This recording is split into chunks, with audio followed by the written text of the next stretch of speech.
Great.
I think we can get started. So first off, welcome. I hope I can. It's really cool to see all of you guys in one place instead of just on Slack. Um, but yeah, thank you all so much for being here. I'm gonna start a Google slide.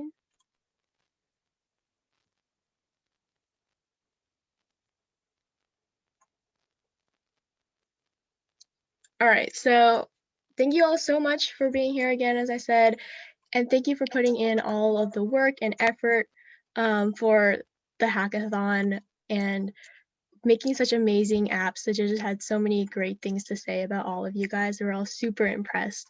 So I'm really happy that you could join us and concluding the whole weekend that we got to share together.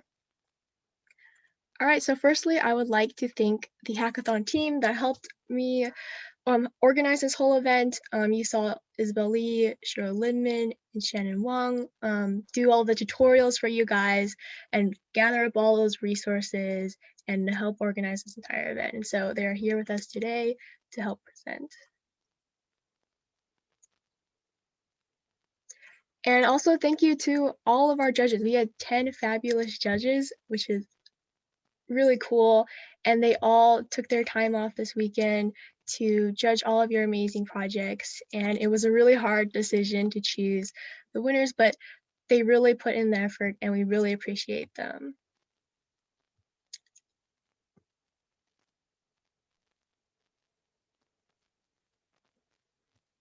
Okay, and today we had the honor of having a keynote speaker, Akshaya. She's here to kind of talk about her experiences, and while she talks, you guys can always just ask some questions into the chat, and at the end of whatever she has to say, we can ask some of the questions and kind of do like a Q&A. So Akshaya is a junior at Stanford University studying computer science, currently taking a leave of absence to pursue her startup Ladder full-time. Ladder is a professional community platform of the future made for and by the next generation of professionals. Akshaya has previously done engineering and product work at Built by Girls, Bloomberg, Major League Hacking, Microsoft, and Kitty Hawk. She has been to over 45 hackathons and won the grand prize at the TechCrunch Disrupt Hackathon, among others. She loves singing, watching Netflix, and playing tennis in her free time. So Akshaya, if you could please talk to us about your experience, that would be greatly appreciated. And if anyone has any questions, please put them in the chat. Yeah, of course. Thank you for having me. Cool. I have a really short presentation, if it's okay to kind of screen share and walk through a little bit of that, but oh, I don't have screen share access. I will be.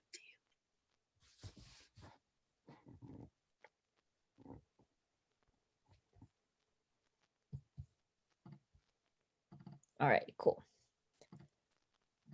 Awesome.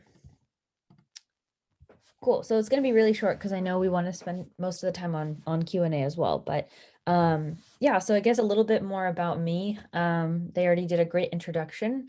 But I'm Akshaya. I'm originally from New Jersey, where I grew up and spent pretty much most of my life. And then a couple of years ago, I moved over to California to come study at Stanford. And I was majoring in computer science. And so at Stanford, I was involved in a bunch of entrepreneurship clubs, and I was involved in computer science activities, both in class and outside of class. And then when coronavirus happened, I started working on my startup Ladder. And so now I'm working full time on that company. And so, yeah, that's a little bit about kind of where I am. And I'm currently living in the Bay Area as well. So I thought that for this short 15 minutes, I would talk a little bit about my journey into tech and kind of how I got to where I am today. So to start it all off in terms of how I learned how to code, my first time learning how to code was the summer after 8th grade. So it's quite a few years ago now. And I just picked up Java, which was the first programming language I learned from watching YouTube videos and online tutorials for free. And there's so many online resources out there, even more so now than there were back then. And so pretty much if you want to learn any programming skill or learn how to make anything, like almost certainly there are now like free beginners tutorials online, especially on YouTube. And so that's where basically I got started, was just sitting at home and watching those videos and following along myself. And so that was my first kind of introduction to learning how to code, but I wasn't immediately hooked. Like I didn't really understand why it was so important or why this was going to make a huge impact. And I just felt like it was kind of boring and kind of, I didn't really understand like, was this really going to be an important thing? Why was I learning how to code? And so it wasn't until I started going to hackathons that I actually understood that impact and became really, really obsessed. And so my freshman year of high school, I was taking the introduction to computer science class at my high school. And I was also on the math team, on the mathletes team. And for being on the math team, I went to one of the competitions where it was basically a bunch of other students from across the state were basically all at this competition. And so when I was there, I saw someone with a laptop sticker for Major League Hacking. And once I saw that sticker, I was like, what is this? And I Googled it and I figured out what a hackathon was. And so at that time, I had no idea what they were. And so I became absolutely obsessed with this idea of a hackathon where I could go to some university or somewhere for a weekend and just build a product from scratch in 24 hours or 36 hours. And it was amazing because I got to meet new people and form teams with people and work together and brainstorm ideas. And then just in a couple of days, take that idea from what it was, just an idea, to an actual functional prototype and pitch it to the judges and actually have it to put to my portfolio as well. So that was really, really fun.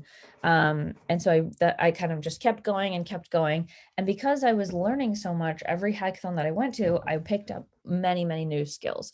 So at this point, I've learned like things like how to make Android apps, iOS apps, websites, hardware projects, and specifically in high school, I was really, really interested in virtual reality and augmented reality. So that was also a lot of what my projects turned out to be. So I thought I'd touch on a little bit about like some of the example projects that I worked on back then. So one example project that I worked on was called Revive, and it was a virtual reality app that diagnoses ADHD and behavioral disorders. And so this was kind of a hackathon project that me and two other girls here in the photo we worked on at a TechCrunch hackathon a couple of years ago. And we really just wanted to solve the problem of the diagnosis process taking months and months of time and being super expensive. And one of our friends had been struggling with that as well. So we wanted to do something to alleviate that. And so that was a super fun experience. We didn't really expect to compete or really seriously compete or try to win. And it was more of we wanted to learn as much as we could. And so clearly that paid off at the end. And then another example project I worked on was an augmented reality app using a Microsoft HoloLens. And that's what this looks like over here, where basically there's digital kind of simulations, and those are overlaid over the real world. And for that project, we worked on a translator between spoken language into sign language. And so that was a really difficult project. Like we went there for a weekend, and I teamed up with a bunch of strangers who I didn't really know before. And halfway through, like we had to totally change our idea. Like we were working on a different idea for half of the hackathon, and we had wasted and spent all of this time working on that other idea when we realized that we weren't going to make it work. So we had to totally change and pivot. And yet we still ended up building something that was really, really cool. And we had a ton of fun building it. So that was another kind of project that I worked on. And while I was going to all of these hackathons and trying to get involved in the tech space, I also noticed that there was this huge gender gap. And so, I mean, all of you are really fortunate that you're already in this amazing, safe environment where you feel supported and all these amazing women around you. But for me, I didn't really feel like that space existed. And so I founded this nonprofit called Girls Make Apps to get a bunch of young women together and teach them about social entrepreneurship and get people building tech products. And so we organized two hackathons in New York City. And we also ended up teaching classes and workshops for over 600 young women outside of that as well. And so that was awesome. Um, and then I guess after that, that's when I came over to Stanford and moved to California. And so that was kind of a pretty pivotal moment in my career, moving to Silicon Valley and being surrounded by the tech companies and entrepreneurship all the time. And that really got me thinking about what I wanted to do in my career. And so once I kind of figured that out, I became really interested in working at a tech company just to see what it was like and see what kind of my role would be and where I was passionate about. And so I spent some time working at a few companies, and I was really focused on the engineering side. So I was doing software engineering work and trying to put the skills that I had learned in my classes studying computer science into practice at companies. And what I noticed was that I felt kind of like I wasn't making a huge impact, especially because I was like an intern. I was kind of a smaller, I was making a smaller impact than I thought I would be. And even though I was working on some of the coolest technology, like building like flying cars at Kitty Hawk and changing the future of transportation, I still felt like the piece of the puzzle that I was working on was really, really tiny. And I wanted to own more of the product. And so that kind of brings me to working on startups. And so because of the fact that I wanted to almost like bring back some of the stuff that I was doing at hackathons and have a lot of ownership over the product, I think startups was kind of the best place for me. And so when coronavirus happened around 6 months ago, I co-founded Ladder with my co-founder from Stanford, and we've been building that ever since. And it's a professional community platform for the next generation. So we host these professional communities where you can go and learn about your career options and meet other people who are excited about the same career paths as you are. And so it was really to fill like, the gap that I felt like was missing when I was in college and when I was in high school, not feeling like I could find enough exciting people who were interested in the same things as me. So this has been a crazy journey, and now I'm really excited to be kind of working on a company and a product that I feel passionate about every single day. And so, yeah, that's a little bit about my journey. Um, and I prepared like a really short kind of piece about also how to build a product. And so one thing I would really recommend checking out is the design thinking process, which is this kind of phrase or terminology that's become popular, and it was started at the Stanford Design School. But it's really just a framework of thinking about how do you successfully go about starting a product and coming up with one and ideating one and then bringing that to market. And I think like the most important part here is the testing. So to walk through maybe really quickly how the framework works is that you first empathize with a problem. And sometimes it's really easy to do that because you also have the same problem. Then you define it. And once you've defined that problem, you can start brainstorming solutions. And when you and kind of at constantly you should be testing and getting feedback immediately once you have that easy prototype. And I will always recommend to create the most simple, basic prototype, easiest, fastest prototype possible so that you can get to the test as quickly as you can. And once you have that test, you pretty much go back and iterate like every step of the process. You go back and ideate again. You redefine your problem. You re-empathize with your user once you're able to do that testing and getting those feedback. So that's just a little bit about that. But yeah, I know I wanted to spend the most of the time on questions, so I can pause there.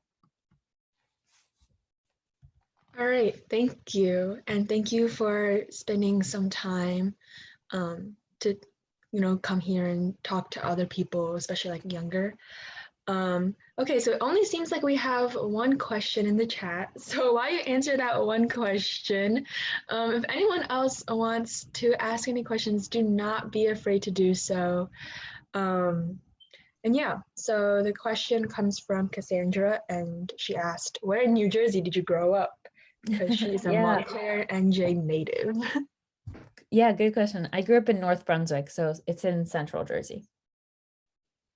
Okay, cool. Also, just another thing, I also live in Central Jersey, but I don't go to North Brunswick. Okay, another question is, what are some of the most important lessons that you've learned for entrepreneurship? Yeah, totally. I think so some of the important lessons I've learned is one, that team matters the most. And I think sometimes it's easy to forget that in the beginning when you're working on something, you're really just like focused on, oh, I want to come up with a great idea and I want to solve this problem and make it successful. But it's really, really important that you work with the right people meaning they're equally as passionate about you. They share your vision for the future of the product. And you have complementary skill sets because the idea might change and your solution might change, but the only thing that doesn't change is the people you work with. So it's really, really important to be absolutely in love with your team. So that was kind of one major lesson I've learned. And okay, I guess there's a bunch of questions moving in, so I'll answer them pretty shortly. Cool. And the next one is, what are your tips for starting a company in your case ladder? So I guess pretty similar question there. Maybe another, let me think. I think another lesson I've learned or another tip for starting a company is to really, really listen to your users. And that was something that was kind of easy in the beginning because when I was in college, I was my own user. And so I was trying to solve problems for myself and the other college students who were struggling with how do I kind of figure out my career, especially in a pandemic. My internships are getting canceled and I don't know what to do.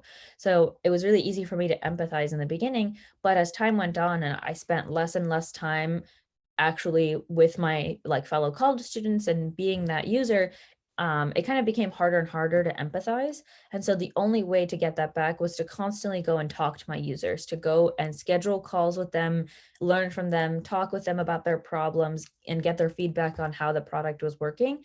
That was really the only thing I could do. Okay, so we have next question. How are you supporting yourself while working on your startup? Have you gotten funding at this stage? Yes, we do have funding. And so we've raised 2 rounds of funding from venture capitalists.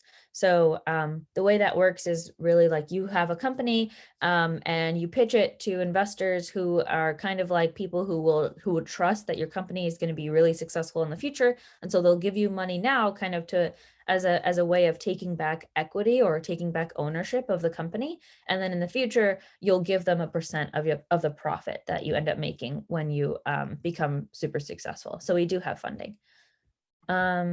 Cool. Next question is, what do you enjoy most about your job? And are you Indian? I am. My family comes from India. My parents immigrated here when they were um, very, very young. So I am. And what do you enjoy most about your job? Yeah, I think what I enjoy most is really the ownership and impact that I have. Like right now, we have like over 13,000 users and students who are on Ladder, and it feels super, super impactful to be able to build something that's helping them grow in their career and achieve their career goals. And the decisions that I get to make as a founder, they impact all of these people really deeply and really quickly. And so that was something that I felt like was missing when I was working at bigger companies is even if I had an idea, like it would take months and months before that idea became a part of the product. And I couldn't really quickly or effectively see the impact of that. Awesome. So next question is, oh, yeah, what is something you wish you knew before your chosen career? Oh, hmm.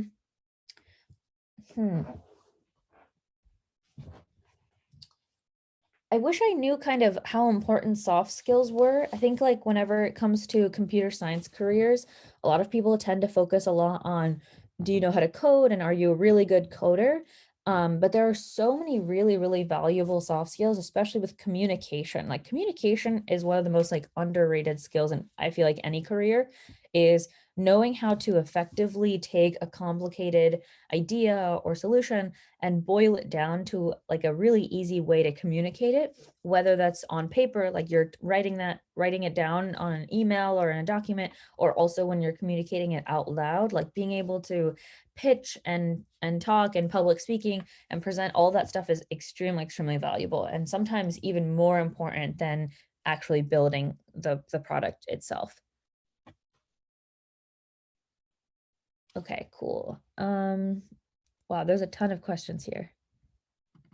So the next question is, Oh, yeah, sorry, how I do just you wanted to get? cut in. Oh yeah, go ahead. Yeah, because I know everyone wants to get to the award stuff. I think the last question should be from Luna Lovegood. Love the Harry Potter reference. Or okay, we can go into Catherine Tan. But I think after that, if anyone has any more questions, is it okay if they just email you? Yeah, Because absolutely. Yeah, I okay, will drop my email on the top. yeah, and it's also on the flyer that we shared with all the hackathon people. But yeah, because we want to move on to the awards. But thank you, All and you right, can just awesome. finish all of those. Yeah.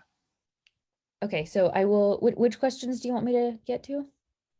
You can finish all of the ones present up to Catherine Tan. Okay, sounds good. All right. So the next one that we are at is, I believe, okay, I believe the next one we have is, was there ever a point where you wanted to change direction in the field of CS or out of it? Um, I think I was pretty confident that I wanted to pursue computer science and coding, especially because I wanted to be able to build products and have the kind of the power to create the ideas that I came up with. So I was pretty confident about computer science. However, when I was still in that phase of wanting to work at another company, I wasn't entirely sure what my role was going to be within that company. Was I going to be a software engineer or a product manager, or like what kind of engineering did I want to do? Was I more interested in like Android apps and iOS apps, or was I more interested in websites? There was a lot of other smaller decisions to make. But I think I was pretty confident about computer science the whole time. And there are a lot of different kind of like sub roles within tech if you're interested in a career of coding, but you don't want to be actually sitting at a computer coding all day and you want to, have a little bit of a different kind of lifestyle. There's a ton of alternative career options within tech that you can also explore. So definitely don't feel like computer science is just coding. There's a lot of intricacies around it as well. Okay, so the next one is, would you say that coding started off as a hobby for you, or was it something you really loved and couldn't do without?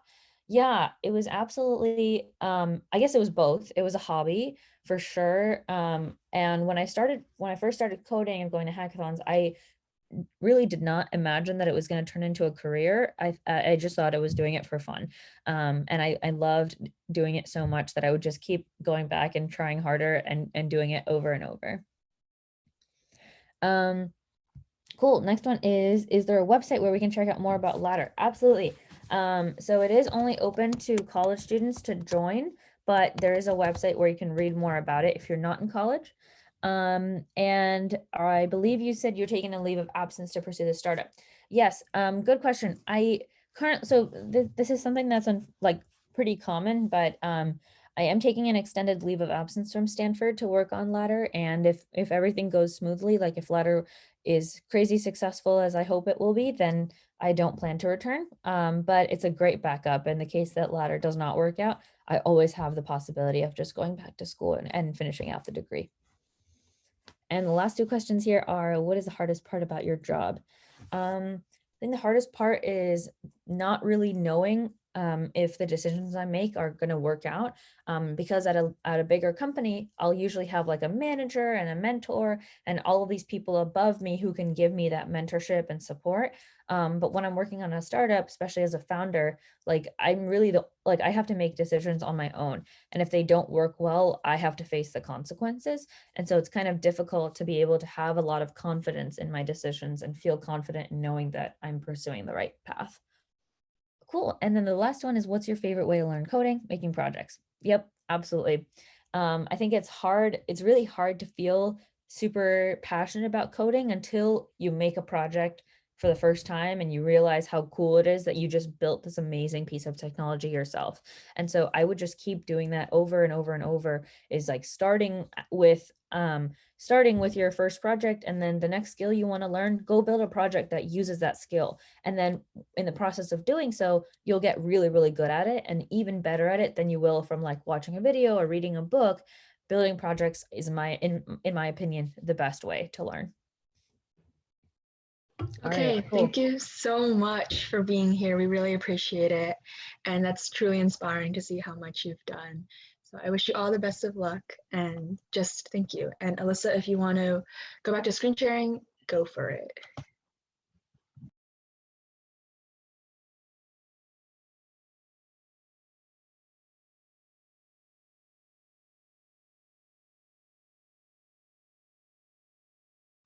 All right, so next up we have the awards, and you all have been working really hard on your projects for the past 2 days, and it was really hard to pick 3 winners in the end, but the judges have made their final decision. And just a note, for the top 3 winners, the cash prize will be sent to your emails after this hackathon, so be sure to check your emails.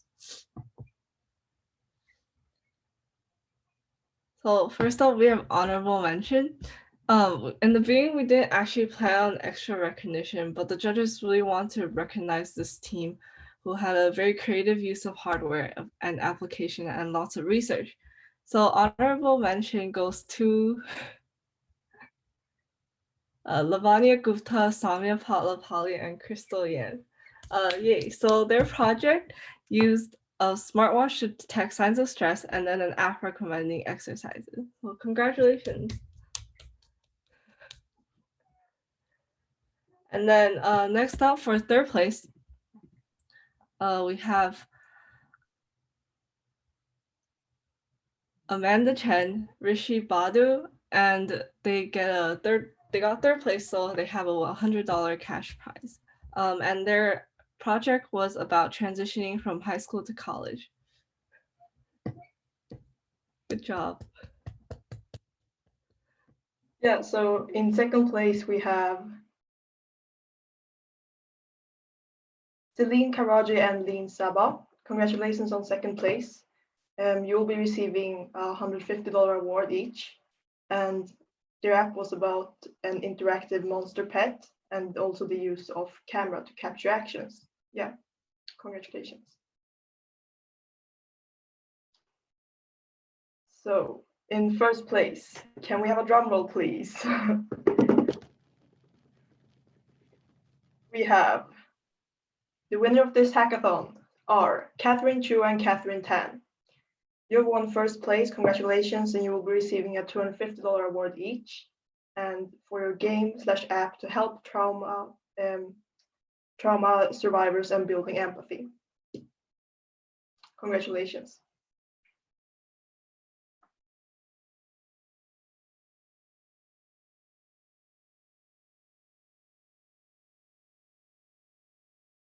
All right, sorry, I had to unmute.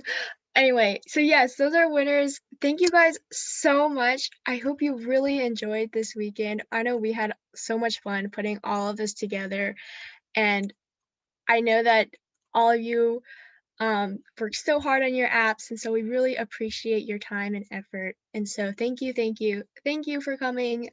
And remember, just a little reminder, we'll be posting some post surveys that you all should fill out.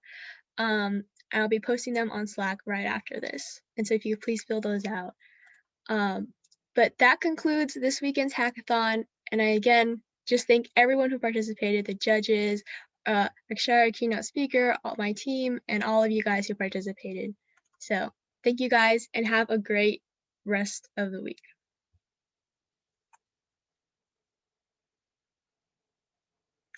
Bye. Thank you.